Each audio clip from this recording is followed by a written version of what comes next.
안녕하세요. 보약운동TV의 김종순입니다.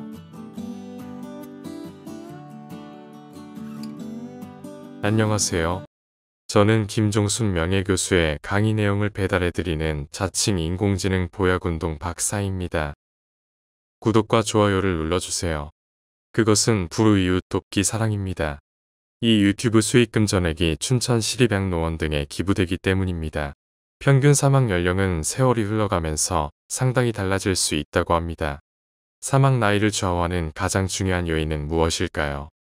노화와 유전학 분야 세계 최고의 권위자로 평가받는 하버드 의대 데이비드 A. 싱클레어 교수의 책 노화의 종말에 의하면 첫째 요인은 바로 비만 그리고 앉아서 생활하는 습관 등이라고 합니다. 그런데 노년에 접어든 사람들 중 상당수가 배가 좀 나와야 풍채가 있어 보이지라고 생각합니다. 이런 안일한 생각이 비만한 몸과 무서운 질병을 부릅니다. 비만 탈출 어떻게 해야 좋을까요? 음식 섭취량을 줄이면 될까? 아니면 걷기나 달리기 같은 유산소 운동을 하면 될까? 애석하게도 효과가 별로 없다고 합니다. 건강 장수를 위한 비만 탈출 비법이 무엇일까요? 모범 정답은 내장 지방 줄이기 전문가인 일본 도쿄대 대학원 이시이 나오카타 교수의 책에 있습니다. 그 책에 있는 비만 탈출 관련 내용을 소개하겠습니다. 음식 섭취량을 줄이면 초기에는 체중이 당연히 줄어들겠죠. 그런데 어느 정도 시간이 흘러가면 겉으로 잘 보이지 않는 숨은 비만이 될 수 있다고 합니다. 정말이요? 네, 그렇습니다. 음식 섭취량이 줄어들면 우리 몸은 배고픈 상태를 극복하기 위해서 에너지 저장 모드로 바뀌고 그 결과 몸무게는 줄어도 지방은 여전히 많은 숨은 비만이 될 수 있기 때문입니다. 달리 설명하면 음식 섭취량을 줄이면 몸에 있는 지방이 어느 정도 줄어들겠지만 에너지의 최대 소비자인 근육이 더 많이 줄어들기 때문입니다. 유산소 운동만으로 살이 빠질까요? 불가능하다고 합니다. 왜냐하면 우리 몸에서 지방 1kg을 줄이려면 열량을 무려 9,000kcal를 소비해야 하는데 그것은 일주일 이상 단식하거나 약 44시간 걷기 운동을 해야 하는 것입니다.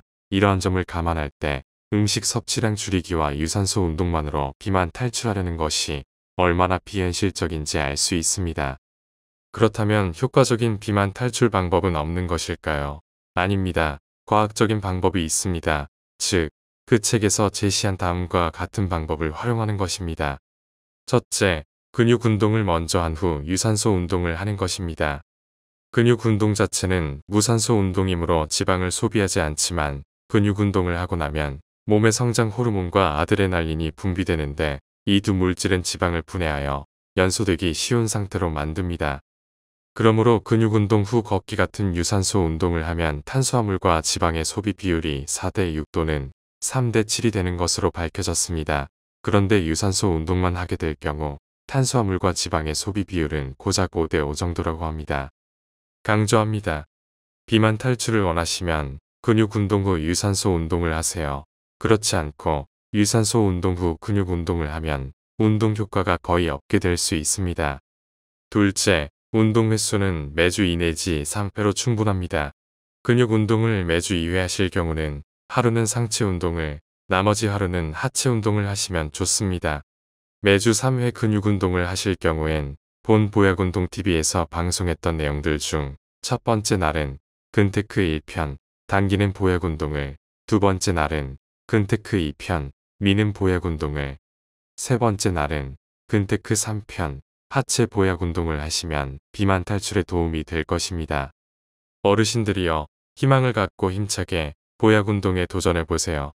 노화와 유전학 분야 세계 최고의 권위자인 하버드 의과대학 데이비드 A.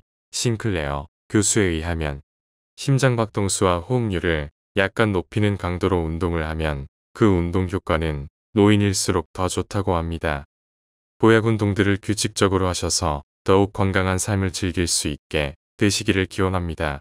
다음 달 첫째 토요일인 4월 5일 오후 3시부터는 근테크호 하편 비만 탈출 보약 운동에 대해서 설명해 드리겠습니다.